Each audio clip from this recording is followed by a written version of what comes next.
Alright traders, hello, and different venue for this video. I'm house sitting with my brothers, so just realized the light's sort of a little blinding. How about I turn the camera down a little bit? And I have the dog Odin here as well. Hello, Odin. No. Okay.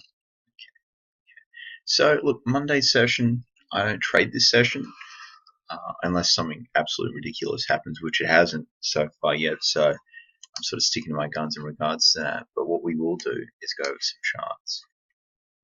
So I'm running off the mobile data, just having some fun, and the modem is working. Although the mobile internet isn't too bad currently. I've got the pound Singapore dollars interesting as well.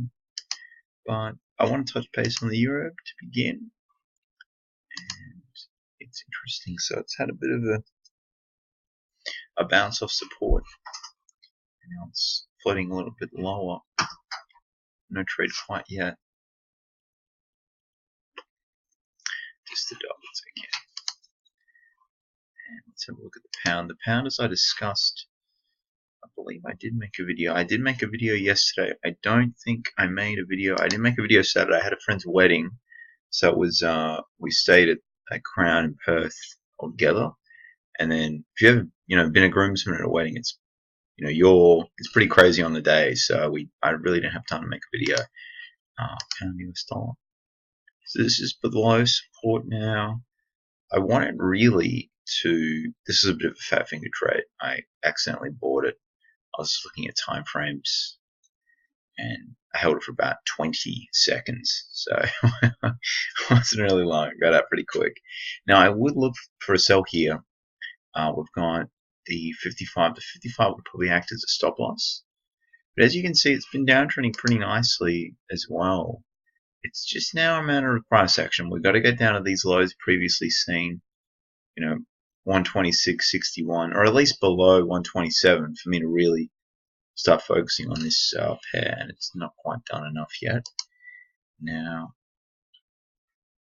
what am I checking out the Aussie dollar as well?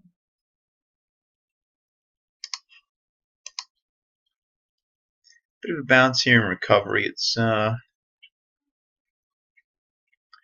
in all honesty, what I see with this pair and with my experience, back testing, is that it's just going to bounce off this and just hover. And for a trend trader who, I don't mind holding for longer term, it's a little bit difficult to play this one. So I'm going to have to pass on this.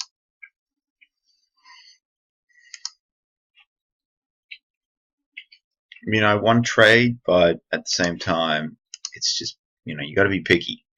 When I'm not picky and I'm a little too gung-ho, I get myself in a bit of trouble. And the USD yen is very interesting.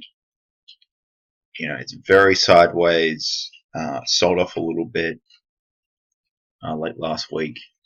So a bit of a no trade here on this as well.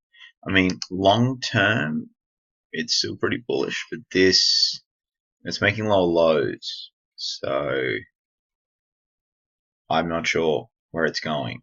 So you just, let the market move either direction a little bit, and then you can sort of take that momentum. Currently, though, short term it looks pretty bearish, so I'll leave that one be. USD yen's done. Kiwi. Look at the loonie. See what it's doing.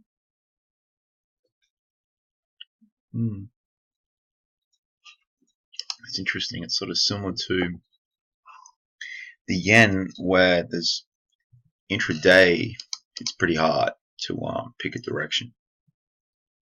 Bit of a sell-off late last week as well, but that was to be expected. Rallied really strong on the back of the Turkish situation, and yeah, it's one of these things where you just got to let it sort of settle and compose and sort of go with the direction that the market chooses. Definitely have to be pliable as a good trader. Kiwi as well. I shorted this last week. Looks like it's rallying a little bit, to be honest. So what I would like to see is how things go tonight in New York session, and then based on that, I'll be able to get some better ideas on where things are going and potential trade ideas. Currently, though, it's just just throwing darts at the board. You don't really, what's going to happen. It's just pure speculation. Need a little bit more info. Gold seems to be slightly stronger as well, so that's interesting. We'll see on that. Okay. I think that is the video really, so let's finish on the pound as a reminder. So this is still probably a trade I'm sort of watching, a little bit of a rally and then short into that. But I'd like to see a bearish candle print something like this before I sell into that. Okay, that's all. Thank you for watching, and bye for now.